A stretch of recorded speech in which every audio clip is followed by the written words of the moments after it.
Good day, and welcome to Let's Test Playing Hybrid Heaven. Hybrid Heaven's one of my favorite RPGs of all time. It's actually one of my favorite games on the N64 as well. And for reasons that probably won't be obvious as we're going through this, Hybrid Heaven was also one of the very few games for the N64 that used the expansion pack. Not for very good reason, though. What you could do with the expansion pack is you could change the resolution to high or low, depending on whether you had the expansion pack enabled or not. And high actually does look fairly good, but as we can see here, it chunks a lot because the N64 can't really handle the higher resolution that much, even with the expansion pack. So I'm just going to play on low. The visual quality is not that much different. And one thing is about Hybrid Heaven is that you can choose different difficulty levels, but I don't actually remember if there's anything different if you're doing it on hard or ultimate. So just for my own safety, I'm going to do it on normal. Alright, and then we'll start. I get treated to the very lengthy opening cutscene. It's supposed to set everything up.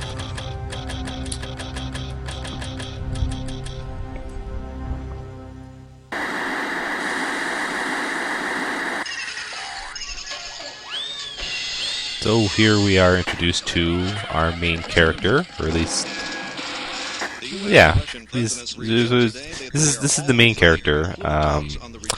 Just see him chilling out in his apartment. That promises to be a giant leap towards world peace in New York City on the 24th. President Weller is slated to arrive in New York City tomorrow and attend the ratification after some last-minute discussions with the Russian president, who's scheduled to fly in on the same day. In a press conference yesterday, confident President Weller stated to the media that on the coming 24th, the United States and Russia should be delivering a very Merry Christmas present to the world. In other news,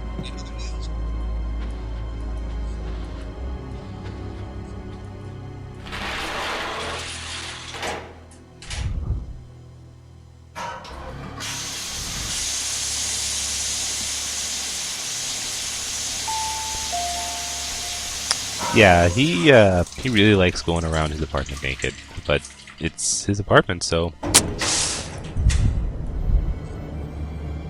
We shouldn't be seen talking, so I'll be brief. Let's go over this one last time. The substitution of the president will be executed the day after tomorrow in New York City. You are not to leave the president's side no matter what. Everything depends on Substitution of the president. There's no one but our operatives around us. If we miss this chance, it will change the timetable for the invasion. We can't afford any mistake. One more thing, don't forget to make contact with Mr. Diaz in New York. He'll bring the tools and the weapons you need. That'll be all. Let's make this work. But man, put some clothes on, will you? And don't forget to act Yeah, like totally. Watch your overground. Act like a human. Wait, what? I mean, people don't go around naked in their apartments? Well, I don't, but... Johnny, are you there? I guess you're out again today. Maybe you're busy, but are you doing okay? It's Christmas soon. The year's almost over. Johnny, you haven't forgotten our pact, have you? That we'll meet again this year under the Christmas tree in DC on Christmas Eve? I don't care how late you show up. Just meet me there, okay? I'll be waiting. Anyway, call me again when you get in.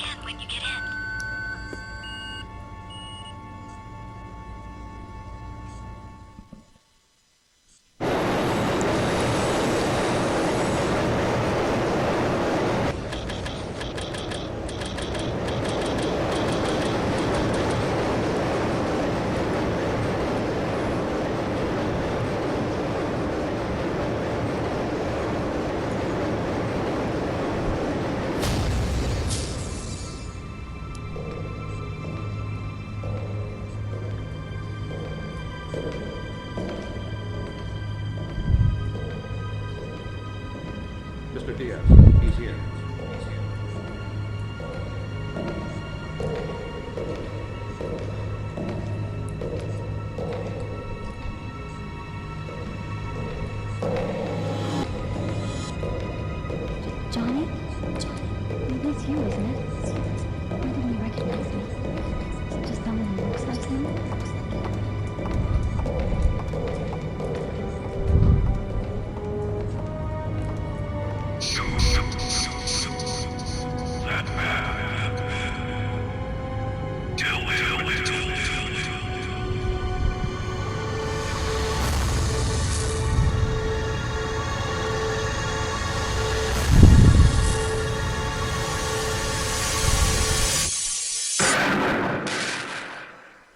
Ooh, that was a little cold.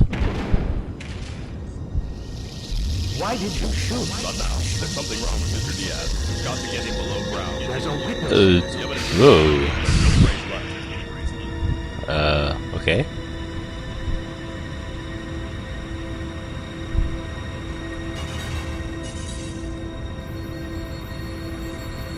She seems oddly unperturbed by this, but that's probably due to the fact that the N64's processor couldn't really handle very complex polygons.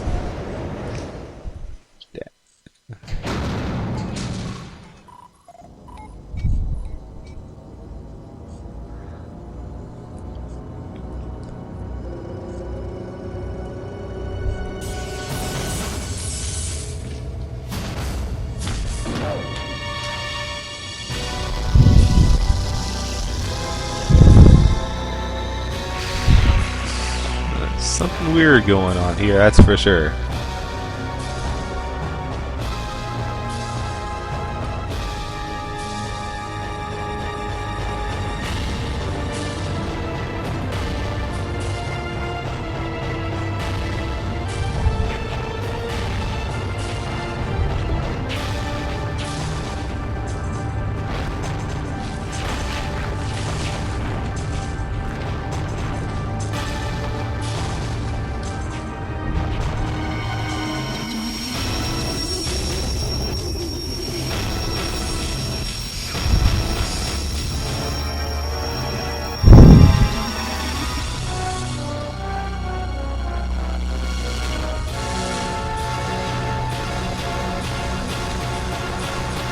And that's an anticlimactic beginning to our story.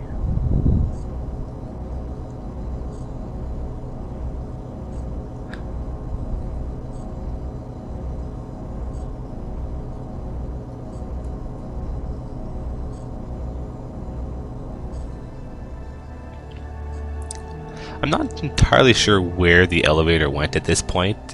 I don't know whether he just stopped it or whether you really fell that fast. But anyway, now that the actual opening cutscene is over, we are now in the actual game. When I was mentioning earlier that Johnny was our main character, I wasn't quite lying. Alright, well, but you'll see later on. Right now, we are actually the role of Mr. Diaz, who, as we just saw, turned on his allies and shot Johnny right in front of his girlfriend. Here we are in some hallway, and as I try to figure out my controls again. Okay, so we're presented with our first enemies, just a bunch of drones that don't really do anything and just hover there to let us. Oh my goodness, this is stiff. So when you're just out on the world map, so to speak, one of your Jesus Christ, one of your primary abilities is just to use your gun, which is some sort of energy pistol. Now you can fire it in any direction around you, but you can also aim at 45 degrees upwards or 45 degrees downwards in order to attack targets on a level higher or lower than you. And the weapon also seems to fire in... You're going to see me snaking like this quite a lot because that's just the way the game works. The controls don't like going forward, either that or it's my controller. Now, your gun also seems to fire in a sort of a conal pattern. So you could not be aiming directly at the enemy, but you will still hit it nonetheless. That was not the button I meant to press, but yeah. You can also crouch and crawl around. It's sometimes needed to get under obstacles. You can jump, which is only sometimes needed. Where's... Oh, there we go. There's my camera control button. So what we have here is a coded door. We don't have a code key for this one. Just stop that. We don't have the code key for this door just yet, so we'll have to come back later. Hybrid Heaven is pretty much one of the most linear RPGs ever made. You cannot make a game more linear than Hybrid Heaven. Stop. Okay, now we're gonna... So now we're faced off against enemies that will actually attack us. So, one of the problems with using your gun in Hybrid Heaven is that you are stationary. So, you need to aim, fire, and then let go, and then run very quickly in order to avoid those guys. Your gun also has a maximum distance. I'm also very bad at dodging these guys for some reason. Man, I used to be really good at this. As you can see, my gun has a bit of a...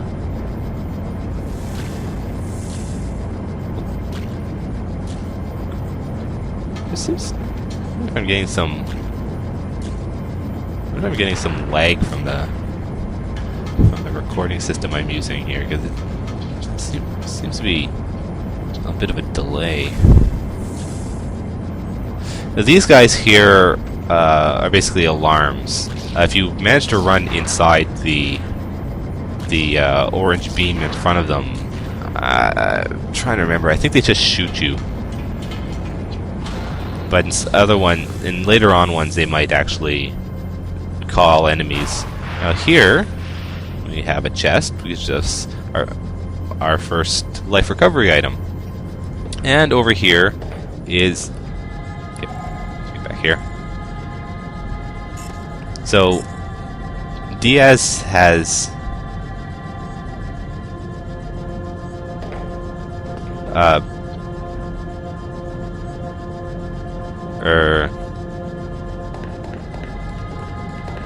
Okay. Did I forget something? Actually, I think I did. Okay. Let's just backtrack a little bit.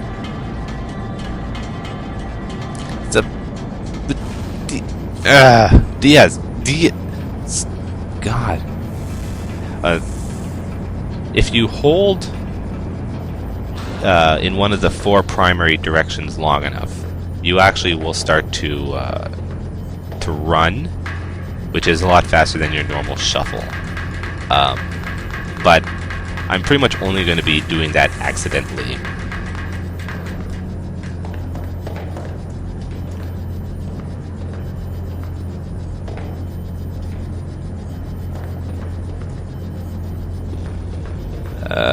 He does not seem to want to interact. Oh, there we go. Finally.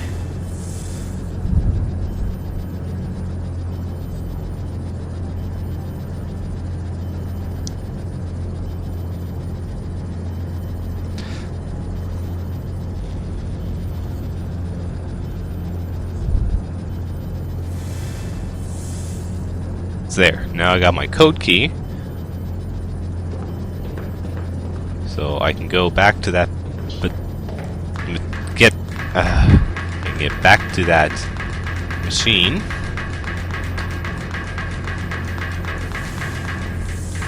So this is basically one of the main things that happens in Hybrid Heaven. You go to an area, you need to find its code key machine, you get the new code keys for your... You get new codes for your keys, and then you go on to the next area. And you just fight enemies along the way. This game is linear as a line. There's no ifs, ands, or buts about it. You can even look at the map. I put it on in the corner there. You'll see that most of the area is just straight lines from one point to the other.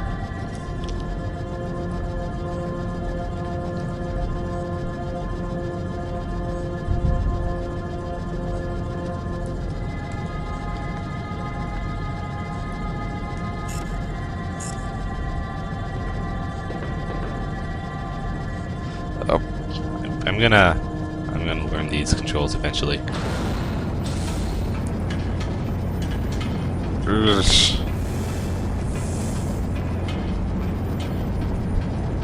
Yeah. Any time I actually manage to sprint is accidental more than anything else.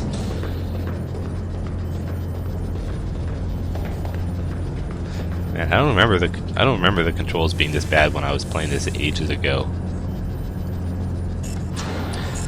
Maybe my controller's just dying.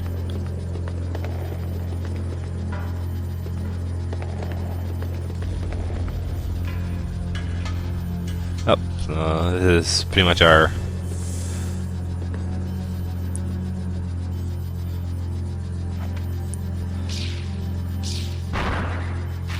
There we go. I'll just... You don't actually get anything for destroying those guys, it's just that they're annoyances. Now, speaking actually of getting things for destroying things, this is one of the things that I really like the most about Hybrid Heaven. In Hybrid Heaven, you don't gain XP per se. What happens is when you use your attacks and you get hit by attacks, each part that was hit or was used to hit gains basically experience for them. So for example here you can see that my offense rating for all of my body parts is 1 because I haven't actually gotten into any fights yet. Likewise, the defense rating for all my parts is 1. And then this just shows how many times I've hit or been damaged in each one. But for example, if I were to fight an enemy and they continuously punch me in the right arm, then the defense rating of my right arm will actually go higher and I'll be taking less damage as I get hit there. Likewise, if I continue punching with my right arm, the strength of my right arm will increase and I'll begin to do more damage. Now, you can see that there is a level rating, and I never quite figured out how that's calculated, but I'm pretty sure it's just as your general level goes up, like if you just continue gaining levels in everything, then your level goes up. And I'm pretty sure that your body rating, or maybe it's just all of them combined, goes towards your general hit points. Likewise, you have your techniques, and as you continue to use your various punches, I could have swore they let me.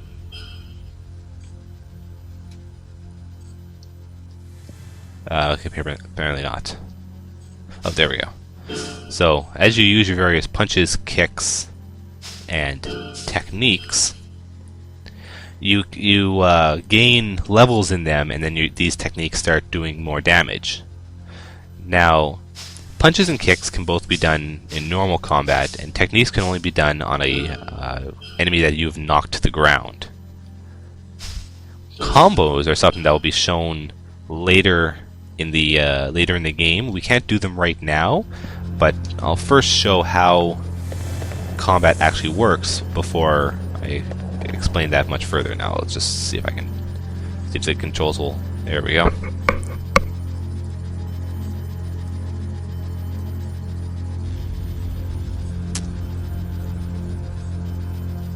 Okay, so if one of those guys with the this is actually talking about my gun right now.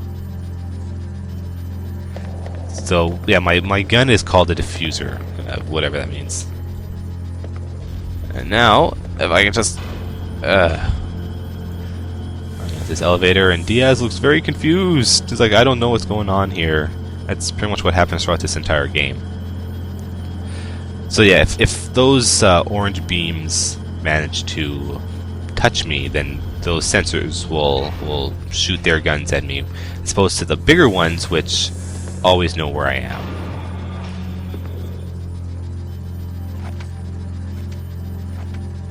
So here we go.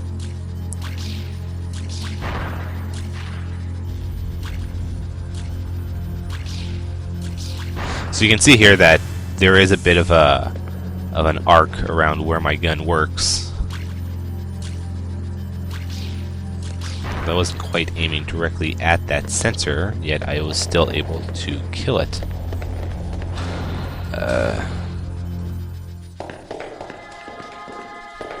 Now, basically, at this point of the game, we're just sort of wandering around, not quite sure what the heck's going on. But because the game is as linear as a piece of string, it's not like we can get lost.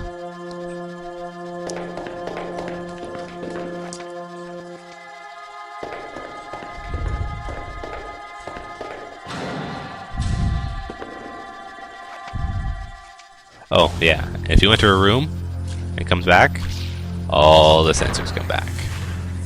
Why? Why not? Like I mentioned, it's also been a long time since I've played this game, so I am probably going to mess things up a lot. I gotta find out what's wrong with these controls. My TV tuner system is actually pretty shitty, so it's quite possible there's a lot of lag.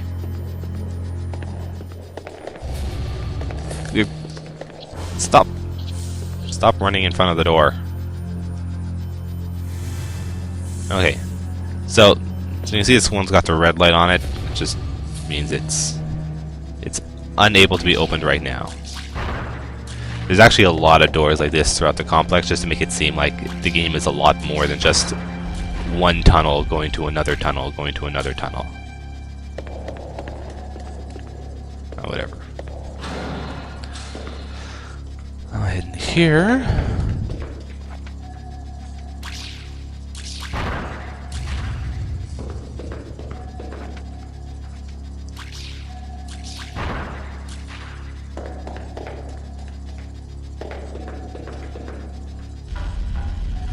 And we see that you can jump really high straight up, but you can't do anything.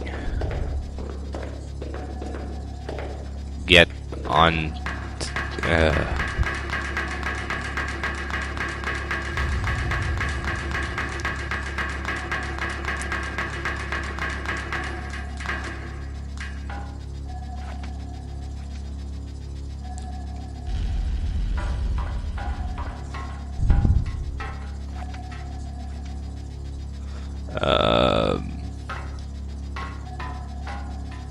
oh, yeah, here we go.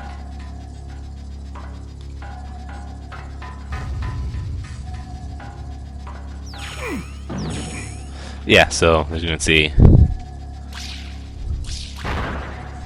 that sensor didn't like us at all. If I remember correctly, these boxes can be shot.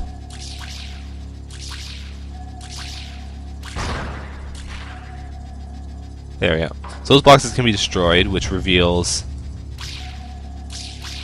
these devices, which can be destroyed to deactivate force fields.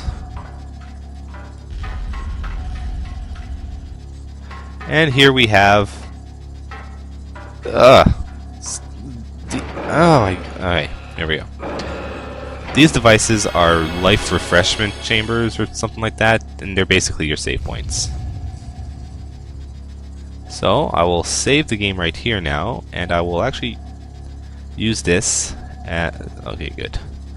Use this as a point to just take a pause and make sure that everything worked correctly for this test. So thank you all for watching, and hey, maybe I'll continue this. So thank you all, and hope you all have a good day.